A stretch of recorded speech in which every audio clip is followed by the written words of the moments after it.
Welcome back to my channel. I'm going to be doing another reaction video. Today I'm reacting to Film Theory. The cars in the Cars movie aren't cars. That's mind-blowing. I think this on the trending list, so I thought it would be kind of interesting to react to. So I'm going to start and get into the video. In the teaser for the upcoming Pixar movie Cars 3, we see Lightning McQueen get flipped into the air on the racetrack. Sparks fly, smoke billows from the car. It's not looking good for old Lightning, but there is some good news. He just saved 15% or more on his car insurance by switching to Geico.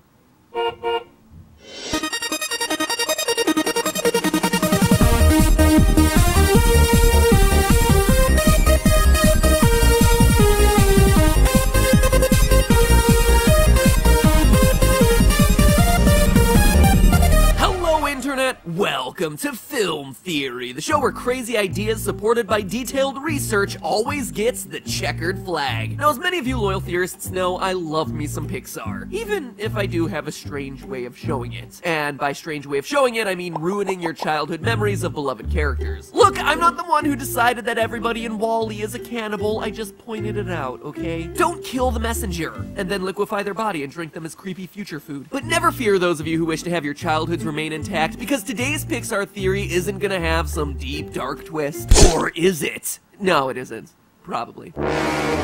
Instead, today we're simply going to consider the world of Cars. A world that looks just like our own, except that there's no people and all the machines run themselves. To catch you up, the first Cars movie gave us the story of a young hotshot race car named Lightning McQueen who gets a shot at the championship, but then gives it up because he realizes how important the other people in his, other cars in his life really are. The sequel was the next obvious place that you take that concept. A complicated spy thriller about car espionage and alternative fuel source conspiracy theories, because why not? And Cars 3 looks like it's lining up to be a comeback story. We've got a trailer which shows Lightning in a catastrophic crash, and if this series keeps following the trajectory of the Rocky series, the third installment will be about our heroes' fight back up to the top. And hey, if we're really lucky, we'll get a fourth one where McQueen races against a Russian muscle car and solves communism. I must break you. Sure, you laughed that sounds ridiculous, but I bet you didn't expect the spy thriller plot either. Long story short, the Cars universe has always been a weird one, filled with a lot of questions about the logistics of a world filled only with sentient automobiles. But one question none of us have ever really stopped to answer is this: are the cars in Cars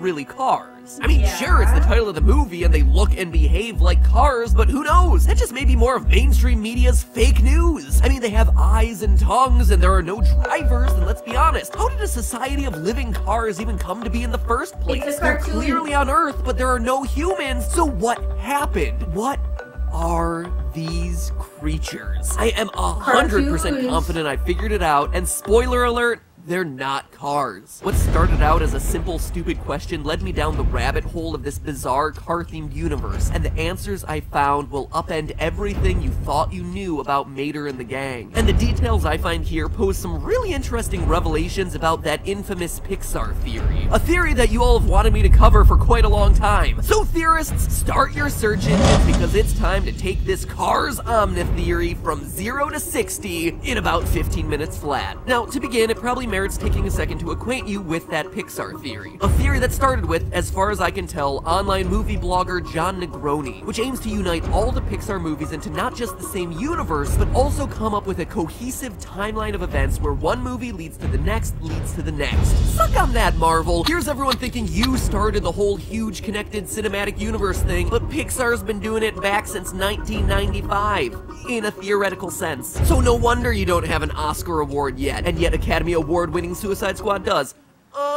Now, I'm not going to dive into the nitty-gritty of that theory today. It's one that we'll probably be piecing together on our own across multiple future Pixar episodes. But to get a taste of this thing and start you thinking about it, take the example of By and Large. Most casual Pixar viewers know it as the corporation that runs everything in WALL-E. World leadership! We have no one but them to thank for the cannibalistic cupcake in a cup. But for really astute viewers, you can actually see the company's rise to power throughout multiple other Pixar films. In Toy Story 3, you can see their logo on Buzz's batteries. By the time you get to Up, By and Large is now involved in the construction business, with their logo on the equipment in front of Carl's house. And it's not just the equipment, B&L is also buying all the houses in Carl's neighborhood. My boss will be happy to take this whole place off your hands and for double his last offer.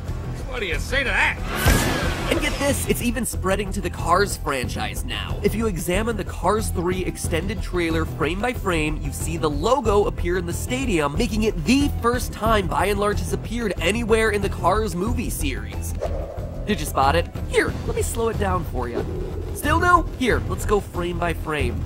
Welcome to my life writing theories. I live my life a quarter frame at a time. Now, the reason I wanted to start talking about this today is because I have a few problems with the Pixar theory timeline, and the first major batch revolves around cars. The theory goes that a super intelligent AI, first created by Syndrome in his quest to kill all the superheroes back in The Incredibles, forms BNL to take control of the planet. Along the way, intelligent animals like the ones that we see in Finding Nemo and Ratatouille rise up against humans, a war ensues, animals are killed off, and the AI, acting through by and large, send humans into space, thus kicking off WALL-E and leaving the planet alone to the AI. The AI begin a life of freedom on their newly conquered planet by assuming the form of sentient cars, planes, boats, and cranes. Cause seriously, think about the coolest way to get around. That's why you don't see humans or animals in either car movie, and yet see the remnants of human society like the Eiffel Tower, Route 66, and things like that. Oh man, you got all that? Picking apart and piecing together this whole theory in detail is gonna be like this channel's equivalent of FNAF. Well, no time like the present. Carpe that DM, let's start today. So this whole Pixar theory is an interesting explanation, but there are a lot of assumptions. Assumptions that, when you actually stop to look at the deeper evidence, just don't work out. And the first set of assumptions that I want to tackle today has to do with the nature of the cars. You see, based on the theory as it exists, the cars would be basically smart, driverless cars taken over by Syndrome's super advanced AI. They would be cars, machines with computers in them controlled by an AI, except they're not. The cars are actually organic creatures, living creatures with a car body as a tough exoskeleton, but containing some sort of internal organs, a soft and squishy inside like the center of a Tootsie Roll Pop.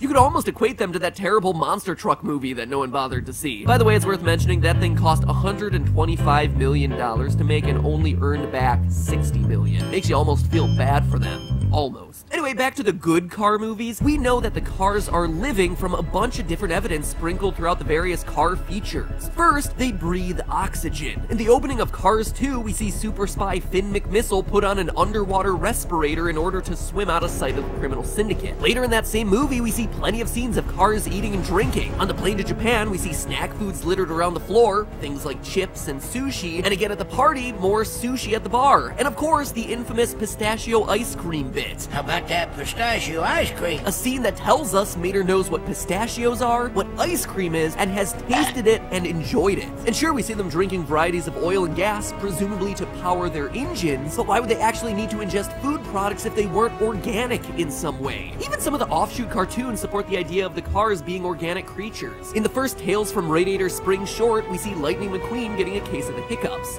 Hiccups are caused by irritating the diaphragm, a dome-shaped muscle at the bottom of your chest. When you do things like eat or drink too quickly, it upsets the diaphragm and causes it to pull down in a jerky way. You suck air into your throat suddenly, your vocal cords close abruptly, and you're left with a hiccup. All of this evidence, from the underwater breathing to the food to the hiccups, implies that under the hood of the cars, both literally and figuratively, they possess internal organs like lungs, stomachs, and diaphragms in addition to their car engines. But perhaps the biggest confirmation comes from the animators themselves. In most interviews, the Pixar crew tends to be dismissive of biological questions as they relate to the cars. I'm sorry, we have to turn off the video here. But one featurette released on the official Disney Pixar channel entitled Pixar Studio Stories gave us all of the confirmation that we needed. He can't open his doors because that's where his brains are. They have a brain. A giant pink pulsating brain hidden behind those car windows. It's just disturbing. Try getting that out of your head the next time you see a Cars movie. Bring out the brain bleach, please. So it would appear that the cars are actual living creatures and not just some highly advanced driverless cars. And before you complain about how stupid that all sounds, there's an actual evolutionary chain present throughout these films. At about 50 minutes and 10 seconds into Cars 2, as if watching nearly an hour of a kids movie featuring cars in Japan busting a fake eco-friendly fuel ring and a massive James Bond riff wasn't bizarre enough, we see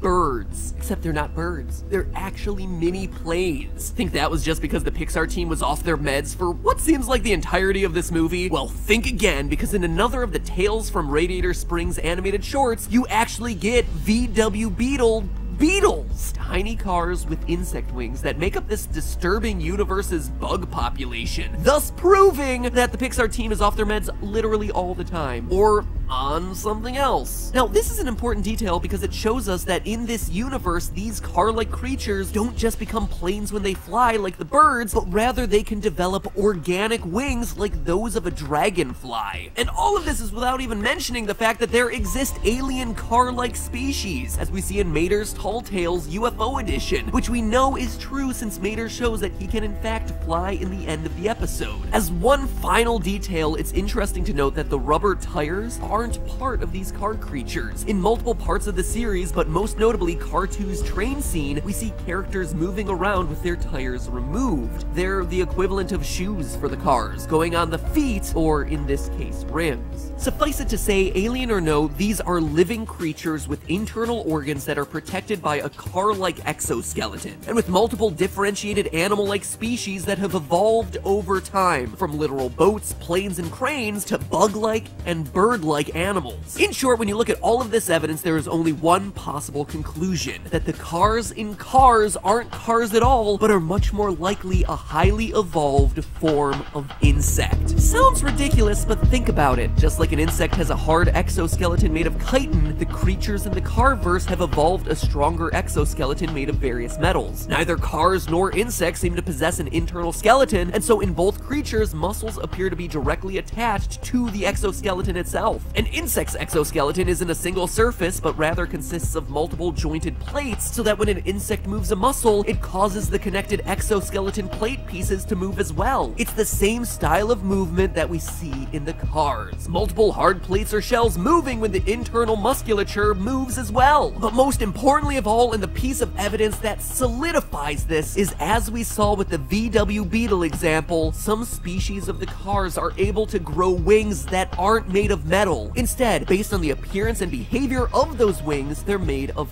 chitin, just like the wings of a dragonfly, the same substance that makes up an insect's exoskeleton. Those chitin-based wings are a remnant from the Cars' evolutionary ancestors. The cars in Cars aren't cars, they're insects! And that does some really interesting things for the Pixar theory. First and foremost, it removes cars from being attached to the era of humans. That sort of evolution is gonna take a really long time, so get it away from the Wall-E's, Nemos, and Incredibles of the world and put it out toward the future. But surprisingly enough, we do happen to have one film in Pixar's lineup that does follow super intelligent bugs in their quest for survival. Bugs that already have figured out ways to master machines. Bugs that live in a world where there are remnants of human society, but you see no humans present. Yes. What I propose to you is that Cars isn't so much its own entity, but rather A Bug's Life 2, 3, and coming up on 4, the natural progression of insects evolving and taking over the planet Earth. And with that, we have the first puzzle pieces in place as we all start to build our own film theorist approved mega Pixar theory. But for now, remember, it's just a theory, a film theory, and cut. Are you as excited as I am? This is my first toe dipped into the Pixar theory pool, and oh, wow. Okay, so apparently the cars are actually bugs from Bug's Life. That would kind of, I would say that makes sense, but that is kind of like foolery. Like, he thought way too much into Cars. He really went in depth and did his research to figure out the cars are related to Bug's Life. I just thought it was a cute movie. So I hope you guys enjoyed my video. If you did, give me a like. If you have any other video ideas for me, comment down below. And if you're not already, subscribe to see more of my videos. And hopefully I'll see you next time. Bye!